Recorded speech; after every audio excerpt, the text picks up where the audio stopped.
jobs since the year 2000. Big shifts that's happened in the economy that has led in part to a decline in union membership. But one of the biggest drivers of inequality is hiding here in these 2,000 pages. It's the U.S. tax code. President Trump and Republicans in Congress have a plan to alter that code. And if they get their way, it'll get even better for the richest Americans. First, let's look at a few things that Trump and the Republicans don't want to change about the tax code: the charitable deduction and the mortgage interest deduction. Here's how they favor the rich. Let's say Dan makes a $100 donation to his church. He makes about $30,000 a year, roughly the median income for individuals in the U.S., which puts him in the 15% tax bracket. It means he would save, at most, $15 on his taxes. But let's say Dan's boss, Steve, makes the same donation to his church. Steve makes $500,000 a year, which puts him in the top tax bracket. And the same $100 donation could save Steve $39.60 on his taxes. Dan and Steve give the same amount to their church, but Steve saves more than twice as much. The higher your tax rate, the more the charitable deduction helps you. Small examples like this add up. People making $100,000 or more account for about 57% of all the charitable contributions in the U.S., but they get 76% of the tax benefits. This deduction is also really expensive. The U.S. spends $70 billion a year on it, more than 8 times what it spends on Head Start, the federally funded preschool program, and more than twice what it spends on Pell Grants for low-income students to go to college. Plus, there's all kinds of ways to bend the rules. Billionaire Mitchell Rales gets a tax break for donating his collection of modern art to a museum that he built right next door to his house, a museum that's only open for private tours. But the worst thing about the charitable deduction? There's not great evidence that it works.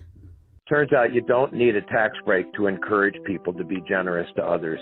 In the 1980s, the top tax rate for the richest people was 70%, and through a series of reforms, it dropped to 28%. And the Council on Foundations, this kind of the trade group for charities, said, oh my God, you do that, we're going to lose all our contributions. Guess what? No difference. People gave just as much with a much lower tax rate. Austria, Finland, Ireland, Italy, Sweden, Switzerland, and New Zealand have all gotten rid of their deductions for charitable contributions, and that hasn't had an impact on donation rates. One easy way to make things more fair? Replace the tax deduction with a tax credit.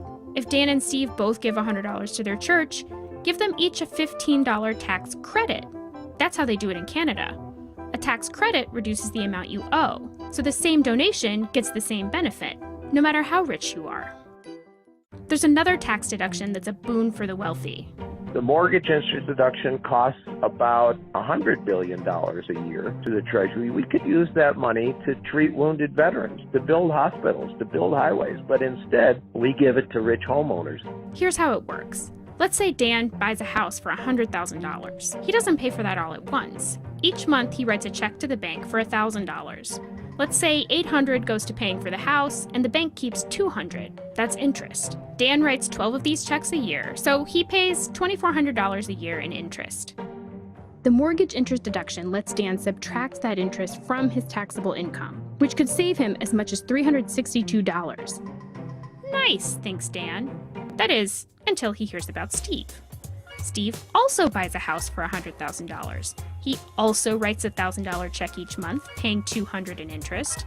So after a year, Steve can also deduct the $2,400 from his taxable income. But that same deduction can save Steve more than $960, nearly 3 times as much as Dan for the exact same mortgage payments. It doesn't stop there. Steve can buy a second home, deduct the interest, and save even more. Or he can get a mortgage for his yacht, count it as a second home, and deduct the interest. Sorry, Dan, your fishing boat doesn't count. There are deductions everywhere. The money you lose from gambling? Deduct it. Fancy business dinners? Yep. Money you put in a retirement account? That too. You can even deduct the fees you pay an accountant to help you find more deductions. And while theoretically Dan could take advantage of these same deductions, the fact is people like Steve benefit a whole lot more. People who make about $400,000 a year or more make up about 5% of taxpayers, but they get more than half the benefits from these tax deductions.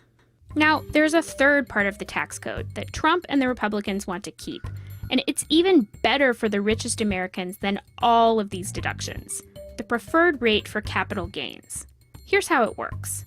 According to the U.S. tax code, there are two different kinds of income. Earned income is when you go to work and somebody pays you a salary or a wage, a paycheck.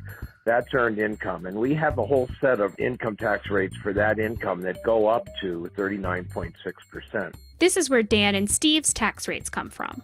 Unearned income means guys who trade paper, guys who sell stock or buy commodities and then sell it. Invest in real estate properties and then sell them. That's capital income, and we tax that at a lower rate. Let's say Steve earns $500,000 a year as a surgeon, and Lori earns the same amount as a hedge fund manager. Even though their income is the same, Steve's tax rate is 39.6%, but Lori's tax rate is nearly half that, 23.8%. So Steve ends up with a much higher tax bill.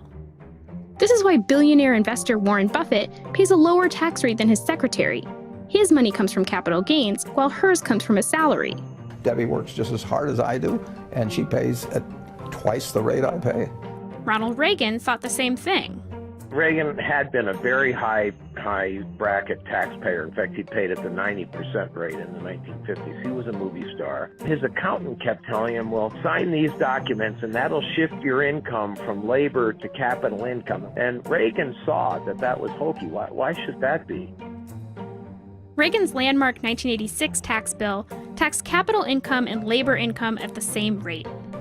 In theory, some of those loopholes were understandable, but in practice, they sometimes made it possible for millionaires to pay nothing, while a bus driver was paying 10% of his salary, and that's crazy. People said, oh my God, you can't do that. Then nobody will invest. Investment will plummet. It didn't. This chart shows the value of the S&P 500, a stock market metric that measures how well big businesses are doing. After Reagan raised the capital gains rate in 1986, businesses continued to prosper. Reagan's successors, George H.W. Bush and Bill Clinton, also raised taxes on the wealthiest Americans. And the 1990s saw America's longest period of consecutive economic growth ever. But the changes that Donald Trump and Republicans in Congress want to make to the tax code look very different. While the Trump and GOP plans get rid of some deductions, neither gets rid of the charitable contribution or mortgage interest deductions.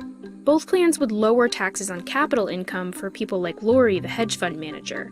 And both plans would reduce the number of tax brackets from 7 to 3 and cut the top tax rate, which would mean big tax savings for someone like Steve and minimal savings for working and middle-class people like Dan.